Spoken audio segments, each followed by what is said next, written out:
Not a matter of if, but when crisis will rock your world. I'm Roshini Rajkumar, crisis strategist, licensed attorney, and host of The Crisis Files.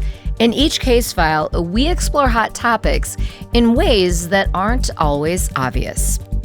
Melissa Fors Shackelford is in the studio today. She is a marketing strategist with deep experience in brand transformation and growth initiatives in the healthcare, technology, and nonprofit sectors.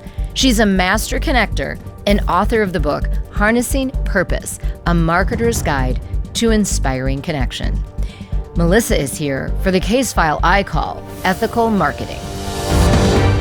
Melissa, just because you can put it on a billboard or in a TikTok video doesn't mean you should. What is step number one to keeping marketing ethical? I think if you look at yourself for a minute and you say, is this something I would be comfortable serving up to my children or my grandparents? Because those are really the most vulnerable that we have. Then I think you're okay. But there's so often things that we see in my profession that are not things we would like to show to our children, our college students, and certain very vulnerable communities. That's really a good litmus test. I hadn't thought of it that way. Kind of like one step beyond, if you can't say something nice, don't say something at all or anything at all. But really, how can we look at those different populations that might need a little assistance discerning or might feel attacked, even with some sarcasm going on? Right. Well, we actually have regulation for certain populations. There's a lot of things you can't market to children. So we just went through this with all the vaping, where there was all sorts of lawsuits and now turning into regulation around vaping advertising to really flavored vaping advertising to children. Right. And I can see how that would be very tantalizing. And children, depending on the age, might not be able to discern exactly what's going on. Okay, let's talk about the differences between persuasion, which marketers want, and manipulation. Yeah, and persuasion is just bringing the right information to the right people. And that's really what a good marketer should do. We should nudge someone along in the right direction. But when you get into manipulation, you are trying to create behavior change at any cost. And when you think about at any cost, there's a lot of risks when you're talking about healthcare, when you're talking about people's finances, when people are very vulnerable, that when marketing leans into that manipulation, we don't want them to be making bad choices about their healthcare or their family's healthcare. We certainly don't want them spending money that they shouldn't be spending. And that's what you can lean into, especially with modern marketing. Think about it. Or I'll use myself, when I'm shopping for a dress, I might shop online, put in some search terms. I see a dress I like. It might follow me around for the next couple of days. And then I might see a flash sale and says, okay, so now's the time to buy it because it's on sale. That's actually good marketing. When it's trying to encourage me to spend money I don't have, that leans into manipulation. Adding that $10,000 diamond necklace or bracelet to the outfit, right? Exactly. All right, so let's talk about, you mentioned vulnerable audiences. Dive into that, and what are some of the things good marketers, ethical marketers, are thinking about? Who are these populations, and what are you thinking about? What are you considering? So there's some of the populations we already talked about. So you've got children. You have to be very cautious because children are so impressionable. You have people like college students. College students are starting to be on their own. They've got some finances that they can start to spend their money in good ways or get into debt. You've got older adults. But then, like I mentioned, when you think about healthcare, when families are facing certain healthcare conditions, they're really vulnerable and they're seeking information. And that's what good marketing and communications should do, bring them good, solid, trusted information. And as you and your listeners have dug into previously on the Crisis Files, there's a lot of misinformation out there.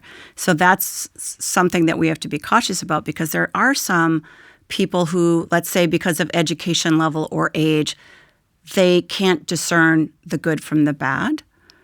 And that's something we have to be cautious of. And then there's certain populations that are really financially at risk if we're pushing them into buying a $10,000 necklace that they really can't afford. And I want to talk about some of those populations. So we've seen in our lifetimes the tobacco industry, major lawsuits. They became heavily, now more regulated, but also in how they advertise. So there are things or disclaimers they need to do, or they were actually restricted from certain kinds of imagery and other messaging. I understand the gambling industry is going in that direction. What can you tell us about that? Yeah, it's first of all, a lot of people don't realize it was 1970 that we banned advertising for cigarettes on TV. So all the way back to 1970, there was that ban. And now when we look at gambling, we can't miss it. Gambling advertising has just exploded. The interesting thing, though, is other countries have already started to crack down. So in the UK, in Australia, there's all sorts of regulations around advertising, particularly on sports betting. And when we see it today, they're going after the younger population. When you look at the celebrities that they're using, these are younger populations and sometimes financially at-risk populations. And also just easily impressionable, where they see a celebrity, a musical star, or an athlete doing something or gambling on, well, hopefully athletes aren't gambling on sports, but others are, business people are, even the sports franchises are part of that world right now. Mm-hmm, absolutely. It's really terrifying. If I had a college student today, I would really worry about all the message they're getting about gambling. When you think about it, you've got all these big-name celebrities that they admire normalizing all of this sports betting. And so there's certain states are already starting to regulate the advertising, whether it's on college campuses or during certain college football games. So certain states are leaning that way, just like some of the other countries. I think we'll start to see more of that as more people run into trouble, because a lot of these advertisements that people are getting are, and some of their initial offers that they get, they're pretty deceptive. So you and get too this, good to be true. And they are too good to be true. People don't understand that. They're getting these deceptive ads, and they're getting them and just such repetition that these people are digging themselves into deeper holes. We know there's a lot of addiction around the gambling. Tell us about the American Marketing Association and its code of ethics. Many professions, many areas, expertise zones have codes of ethics. Yeah, and as it should. And when you look at what the American Marketing Association talks about, they truly do want marketing to be a force for good. So they want marketing to be a contributor to society. They want marketing to be bringing the right information to the right communities. And that's what marketing should do on its best days. But they explicitly talk about not targeting vulnerable populations or taking great care with vulnerable populations. They talk about not doing things like deceptive advertising. We know there's, just like you said with gambling, there's a lot of this sort of bait and switch, very deceptive advertising. The American Marketing Association explicitly talks about those things because they know it happens, and it happens in our lifetime. And I can even think about the mortgage industry and real estate, and this could be anybody. So you talk about vulnerable populations, that could really be the general public when it comes to certain industries and things that we all need. Auto. I mean, think about cars and all the shady things that go down in parts of that industry. I mean, I'm a car lover, but not everything is as wholesome as it seems. Yeah, and that's where the beauty of the American Marketing Association having their code of ethics helps people like me say, we're going to elevate the credibility of our profession. Can marketing today, with all of our modern digital tactics, can we do a lot of that manipulation? Yes. Should we? No. And I feel personally really proud that the American Marketing Association is pushing for those things. And you're following them in how you advise your clients and in what you're doing. You are the author of Harnessing Purpose, A Marketer's Guide to Inspiring Connection. And I've known you for a while now, and you are a super connector. What are some of the really shining examples of when marketing does that good and makes some amazing connections? Can you think of some campaigns either that you've worked on or others that we know publicly? Well, I'll give you one that actually leans into some negativity that has happened in the past. So I spent many, many years doing marketing in the substance use disorder or the addiction space. And when families are facing a family member with addiction, it's a very vulnerable time. So they don't necessarily know where to turn to. They're going to go to the internet. They're going to seek out ethical help. And we know that in the past, there's been a lot of deceptive marketing practices in the addiction treatment industry. In fact, in I think 2018 or 2019, Google banned all advertising for addiction treatment because it was so concerning, everything that was happening. And that's concerning to me as someone who cares about that space and I know people in that space working in it or are going through treatment. That would be a force for good if you could market those kinds of programs in an ethical way. Exactly. And so that's where I was very, very proud to work for an organization like Hazelden and Betty Ford, which was very much considered the gold standard as far as treatment goes. But also we took so much care in the way that we marketed to this very vulnerable population, but it was a population that needed our help. They didn't know where to turn. This isn't something that you buy every week. So we made sure to not perpetuate negative stereotypes. We made sure to bring forward the information in a very transparent manner and give everyone information direct from the doctors, the psychiatrists, the professionals in the field so that they could trust an organization like Hazelden and Betty Ford. It's just, I can feel so proud of marketing, helping these families, and looking at also understanding our whole industry has really cleaned up quite a bit. Google required people to be certified to even advertise, so it was a little bit of the industry starting to police itself. But I tell you, we can do so many good things like helping vulnerable families. Well, that's a really great example. And thanks for walking us through that because I don't think the general public really understands that insight. And it's also up to us as members, as consumers, members of the public, to require or demand that marketing and advertising is ethical, right? Yeah, it should be. It should be, especially when you're thinking about your vulnerable people in your life. And also, all of us, we could easily be conned by some sort of deceptive ad as well.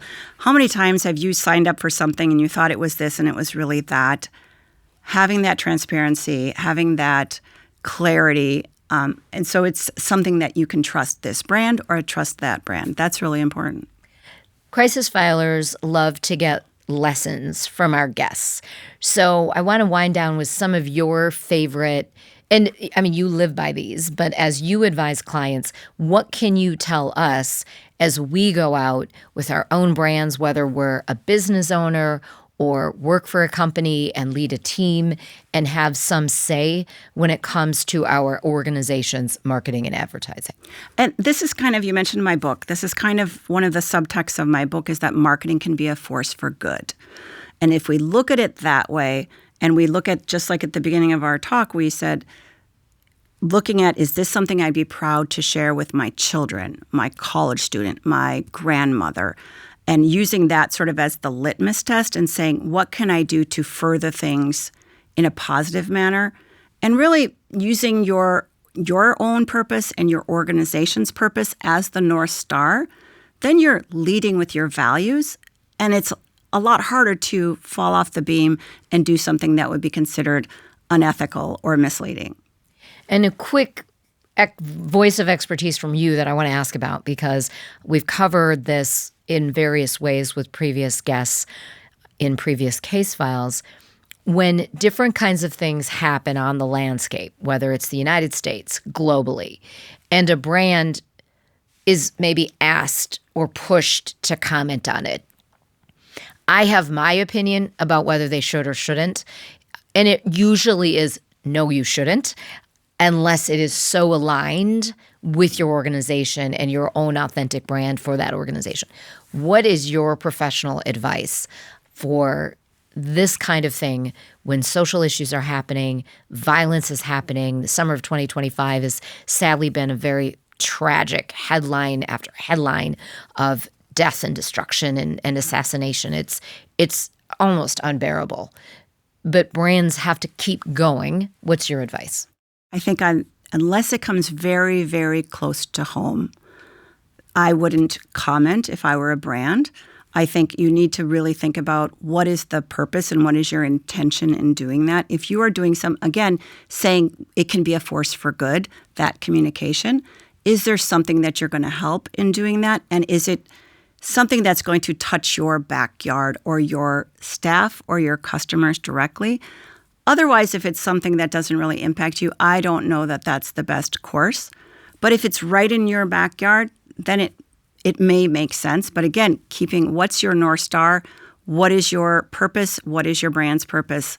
Does that make sense? Be discerning, be transparent and authentic, and maybe get help from someone like Melissa or your team if you have marketing in-house. Mm-hmm. Wow. Well, lots of great stuff today. Melissa speaks about these topics all over the United States. Connect directly with her at shackelfordstrategies.com. Today's case file is powered by Goff Public. Reputation issues can arise quickly and unexpectedly. Prepare and plan before a crisis strikes with Goff Public, an award-winning public relations and public affairs agency. Your best defense is a crisis-ready culture that helps you spot potential issues, act swiftly, and reflects your brand's values while building trust with your audiences. Learn more at goffpublic.com. Rate, review, and subscribe to The Crisis Files on your platform of choice. Follow us on YouTube and Instagram at The Crisis Files. Visit thecrisisfiles.com for all 4 seasons of the show. I'm Roshini Rajkumar. Join me next time on The Crisis Files.